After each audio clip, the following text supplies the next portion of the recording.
구치소에 있는 박근혜 전 대통령 요즘 심경이 많이 복잡할 것 같습니다. 20년 만에 당에서 쫓겨났고 문고리 3인방의 변심으로 비자금 조성 의혹까지 받고 있죠. 박근혜 전 대통령의 제부인 신동욱 공화당 총재 연결해 보겠습니다. 특히 박근혜 전 대통령의 오촌 살인 사건과 관련해서 주말에 새로운 얘기들이 나와서 이에 대한 견해도 들어보겠습니다. 총재님 나와 계십니까? 네, 안녕하세요. 신동욱입니다. 네, 박근혜 전 대통령 제명 결정, 홍준표 대표가 일생 최대의 실수를 했다고 비판하셨던데 표결을 했어야 했다고 보시는 거죠? 표결을 하는 것은 당연히 절차적으로 하는 것은 맞다고 생각합니다만은 네네.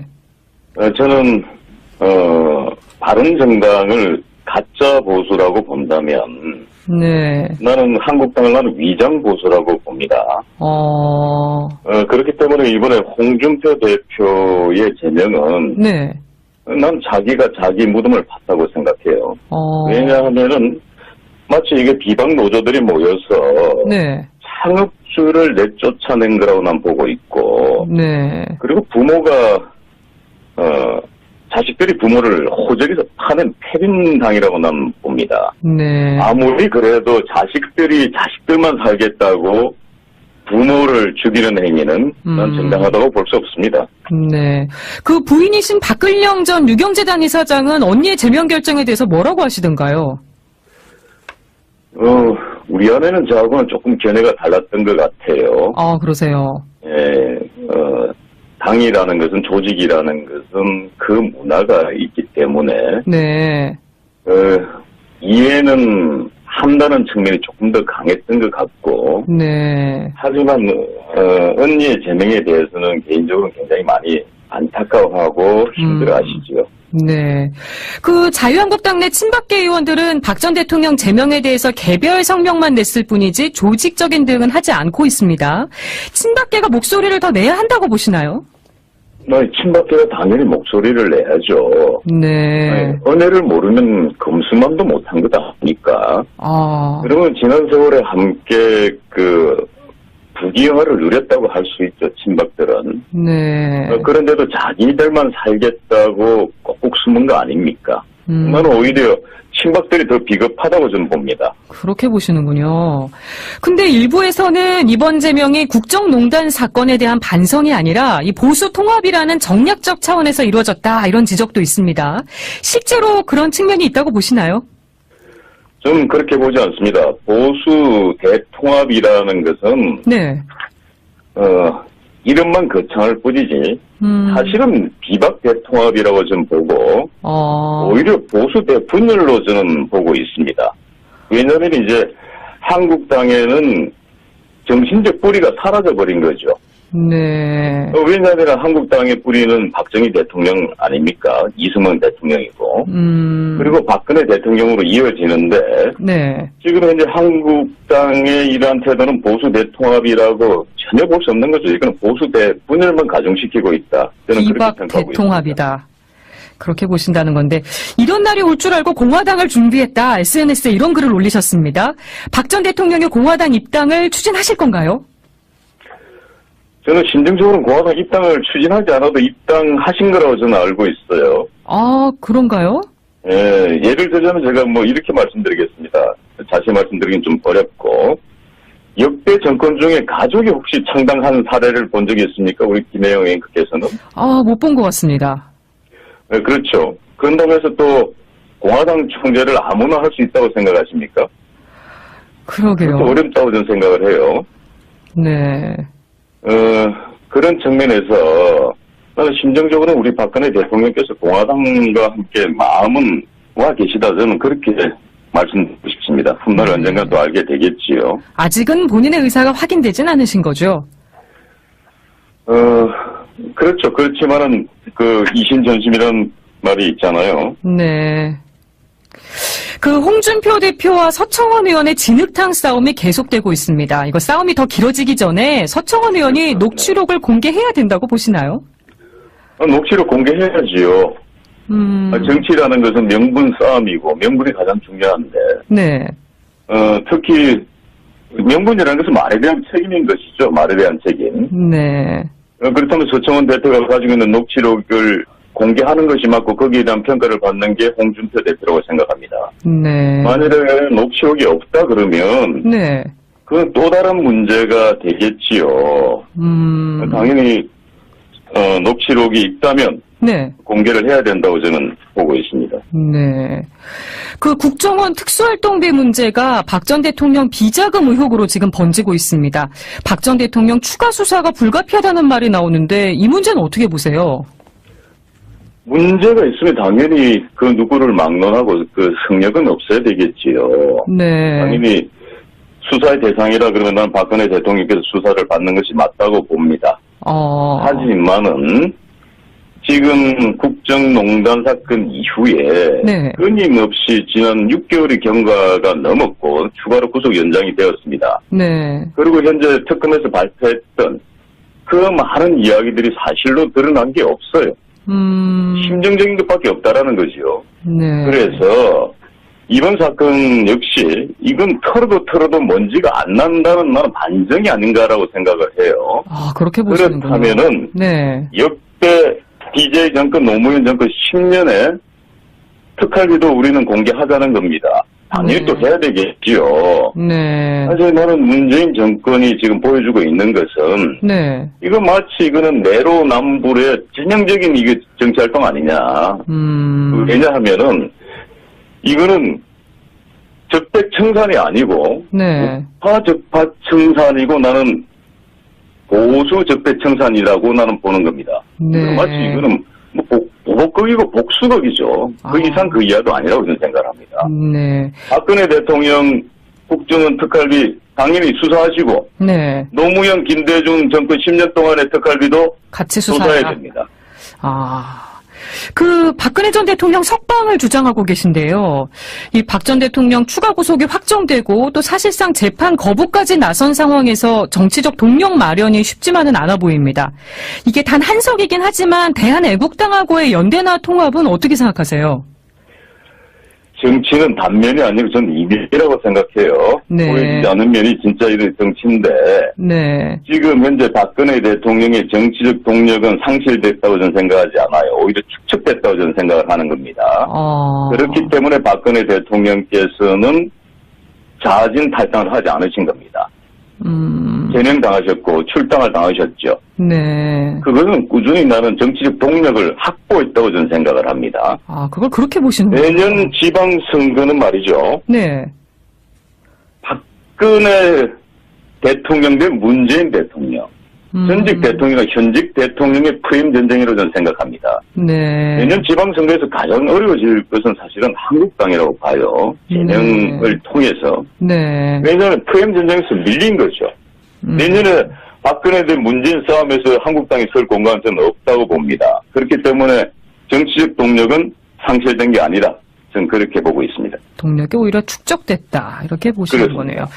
그 화제를 좀 바꿔서 2011년 북한산에서 발생한 이 박근혜 전 대통령 오촌 살인 사건, 박용수 씨가 박용철 씨를 죽이고 자살한 게 아니라 제3의 인물이 있었다는 새로운 정황이 나왔습니다.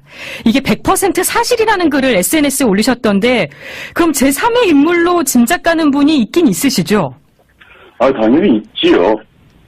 있고 네. 제가 이 사건과 관련해서 지난 10년 동안 싸웠던 사람입니다. 오랫동안 얘기해 오셨죠?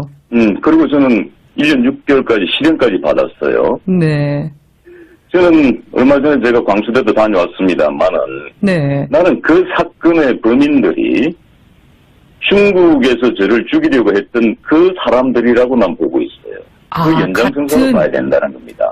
같은 범인들이라고 보시는군요. 예, 그렇죠. 왜 그러냐면은 사람을 해하는 일을 여러 사람에게 오더를 준다는 것은 굉장히 어리석은 그런 사례가 있을 수 없습니다. 그렇기 때문에 저도 광수대에서도 제가 요청했습니다만은 네. 중국에서 저를 해하려고 했던 그 범인들, 네. 그 범인들이 오촌 살인 사건의 범인들의 확률이 나는 100%로 나는 확신합니다. 네. 그 정도 하면은 대충 감이 잡힐 거라고 우리 애청자 여러분들은 아마 판단하실 걸로 좀 믿습니다. 그때 사망한 박 전 대통령의 오촌 박용철 씨가 재판에서 총재님에게 유리한 증언을 해줄 예정이었는데 증언을 앞두고 숨졌습니다. 박용철 씨가 숨진 배경도 이 북한산 문제와 다 관련이 있다고 지금 보시는 거죠? 예, 있는 부분이고 사실은 2011년 9월 1일 날 되게 유리한 증언을 했습니다.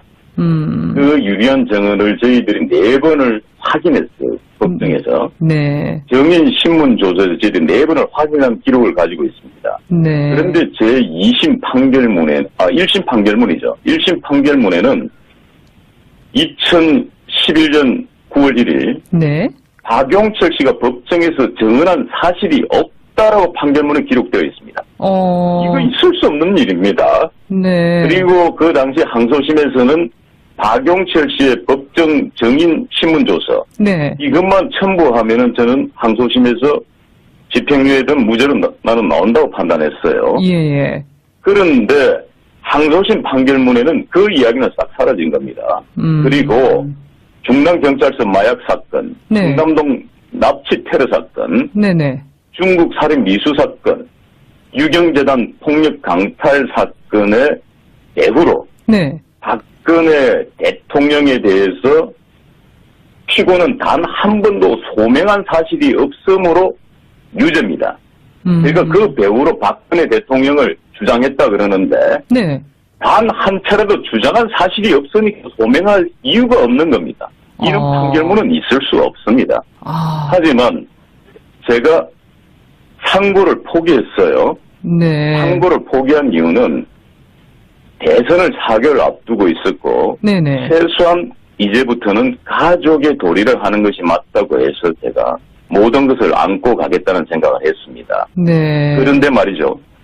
그 당시 법무부에서 출소 날짜를 2013년 2월 18일로 한 달 전에 제가 받았습니다. 그런데 보름을 앞두고 법무부에서 다시 출소 날짜를 바꿉니다. 2013년 2월 21일 3일이 뒤로 밀린 겁니다. 이것도 있을 수 없는 일입니다. 그거 제가 확인 다 받았습니다. 다 누군가에 의해서 손에 의해서 조작된 겁니다. 그 누군가도 혹시 살인사건과 다 연관이 돼 있다고 보시나요? 저는 그렇게 보죠. 그렇기 때문에 제가 단순하게 이 사건은 정치권, 조직폭력배, 그리고 정치적 이해관계 속에 있는 사람들, 있는 사람들, 그리고 경찰, 검찰, 심지어 나는 정보기관 또 개입했을 확률이 있다라고 보는 겁니다. 이게 아주 포괄적인 사건입니다. 그러니 며칠 전에 제가 토요일, 일요일 봤던 그 방송에서 말이죠. 새로운 경찰이 한 사람이 등장했어요. 제가 주장했던 부분을 또 뒷받침해주고 있는 겁니다. 그리고 제가 조직폭력배라고 얘기했고 방송에서 보니까 조선족 니 XX라고 방송에서 보도됐지요. 살해된 박용철 조카가 저에게 항상 했던 얘기가 있습니다. 중국 사건 이후에 뭐라고 얘기를 했냐면 고모부 오늘도 파고다공원에서 막걸리 드십니까? 집에 1시간 동안 걸어가는 길이 제가 그 당시에 파고다공원에서 개동 현대사업에서 창경궁 따라서 해화동으로 해서 제가 집으로 갔는데 그때 조선족 사람들이 킬러들이 넘어와서 칼침을 놓고 떠나버리면은 속수무책으로 늘 제게 주의를 당부했습니다. 그리고 경호원들을 대동하라고 얘기를 했습니다. 그 얘기를 듣고 밤길을 걸어가는데 그게 정말로 섬찟섬찟했어요. 그런데 어제 방송을 보니까 조선족 이야기가 나오죠. 그러면 지금까지 박용철 조카가 남겨놓은 기록들은 거의 사실로 드러나고 있습니다. 심지어 조카가 죽기 전에 저에게 모 씨의 사무실에서 누구누구와 함께 미얀마에서 암살하려고 했다는 이야기를 들려줍니다. 그 사건의 기록이 지난 10월 26일 TV조선 9시 뉴스 거기를 받쳐주는 얘기가 나왔지요. 그의 살인 교사를 받았다는 사람의 인터뷰 내용이 나옵니다. 그러니 박용철 조카가 남긴 기록들은, 저에게 남겨놓은 기록들은 네. 지금까지 거의 빠짐없이 팩트로 드러나고 있다고 볼 수 있어요. 네. 그렇다면 이것은 사건이 새로운 정황을 맞게 된 것 같습니다. 그렇습니다. 저는 이 사건의 진범을 잡는 것은 8분 능선은 넘었다고 봅니다. 네, 앞으로 더 지켜봐야 될 것 같습니다. 오늘 시간이 다 돼서 여기까지만 말씀을 드려야겠습니다. 말씀 감사합니다. 네, 고맙습니다. 감사합니다. 시간이 있다고 보시나요? 저는 그렇게 보지 않습니다. 보수 대통합이라는 것은 네. 이름만 거창할 뿐이지 사실은 비박 대통합이라고 저는 보고 오히려 보수 대분열로 저는 보고 있습니다. 왜냐하면 이제 한국당에는 정신적 뿌리가 사라져버린 거죠. 네. 왜냐하면 한국당의 뿌리는 박정희 대통령 아닙니까? 이승만 대통령이고 그리고 박근혜 대통령으로 이어지는데 네. 지금 현재 한국당의 이러한 태도는 보수 대통합이라고 전혀 볼 수 없는 거죠. 이건 보수 대분열만 가중시키고 있다. 저는 비박 그렇게 생각하고 대통합이다. 있습니다. 그렇게 보신다는 건데 이런 날이 올 줄 알고 공화당을 준비했다. SNS에 이런 글을 올리셨습니다. 박 전 대통령의 공화당 입당을 추진하실 건가요? 저는 심정적으로는 공화당 입당을 추진하지 않아도 입당하신 거라고 저는 알고 있어요. 아, 그런가요? 예, 예를 들자면 제가 뭐 이렇게 말씀드리겠습니다.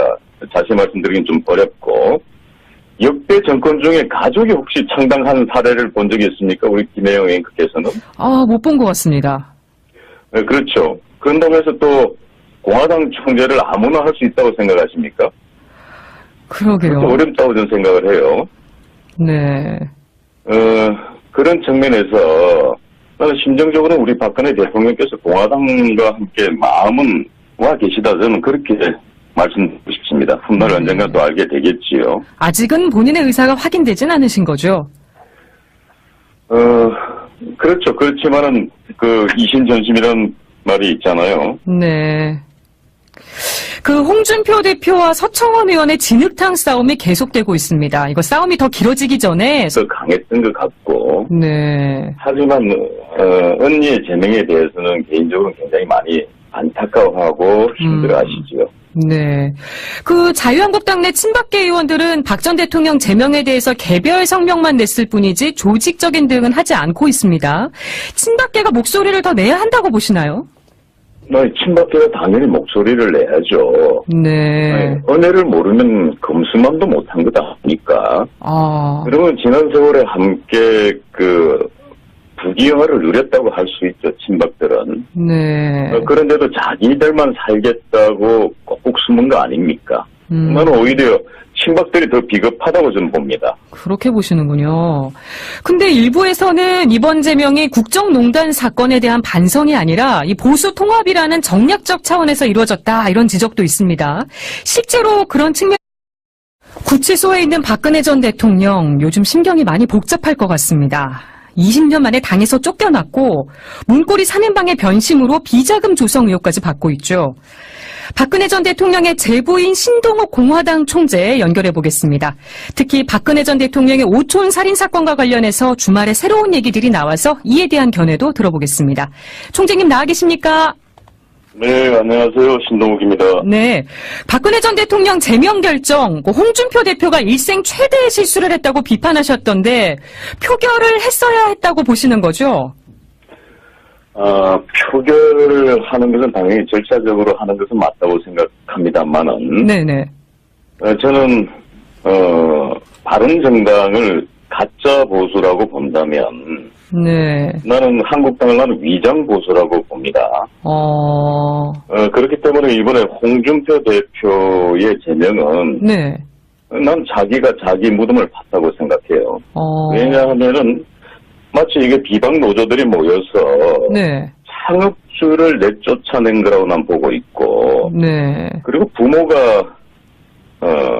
자식들이 부모를 호적에서 파낸 패륜당이라고 난 봅니다. 네. 아무리 그래도 자식들이 자식들만 살겠다고 부모를 죽이는 행위는 난 정당하다고 볼 수 없습니다. 네. 그 부인이신 박근령 전 유경재단 이사장은 언니의 제명 결정에 대해서 뭐라고 하시던가요? 우리 아내는 저하고는 조금 견해가 달랐던 것 같아요. 그러세요? 예, 당이라는 것은, 조직이라는 것은 그 문화가 있기 때문에 네. 이해는 한다는 측면이 조금